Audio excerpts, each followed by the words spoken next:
Hey guys, today we're going to be doing a super simple and a super cheap pork ribs recipe out on the smoker. Now this recipe is going to be perfect for anybody that's just getting into smoking. Now usually the first step is going to be removing that silver skin on the back, but like I said, this is going to be super simple, so all we did is we scored it with a sharp knife. The next step is going to be trimming the meat just so it's a little squared off and we don't have anything dry out. So come on in and take a look while I start trimming.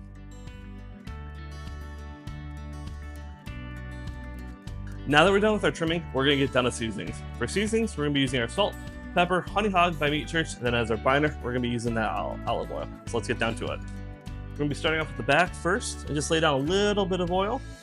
Rub this in. Okay. And then I always like starting with my salt, then our pepper, and then our honey hog. And then don't forget those sides. Flip it over and do the same.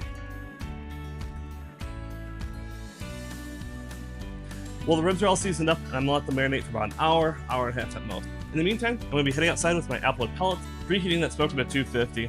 So the next time you guys will see me, I'll be loading up the smoker with our ribs. See you then. So the smoker's at 225, let's toss them on.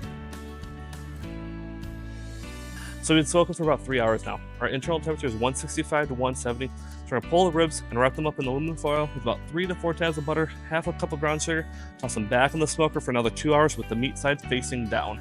Well, our 2-hour timer just went off, so we're gonna take the aluminum foil off the ribs, flip them so they're back to bone side down, and let them cook for one last hour.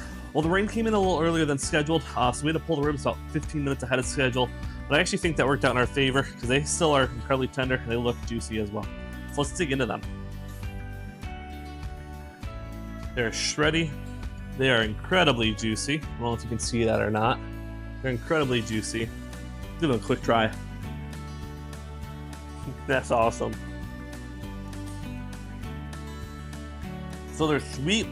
Like I said, they're juicy. That barbecue sauce is amazing on here. The flavor is phenomenal. And like I said, they were super simple to make. Anyone can make these. Gosh. I wish you guys would smell and try these. I really do. Like I said, you guys can make these easily at home. So I'll see you guys next week on next week's cook. See you then.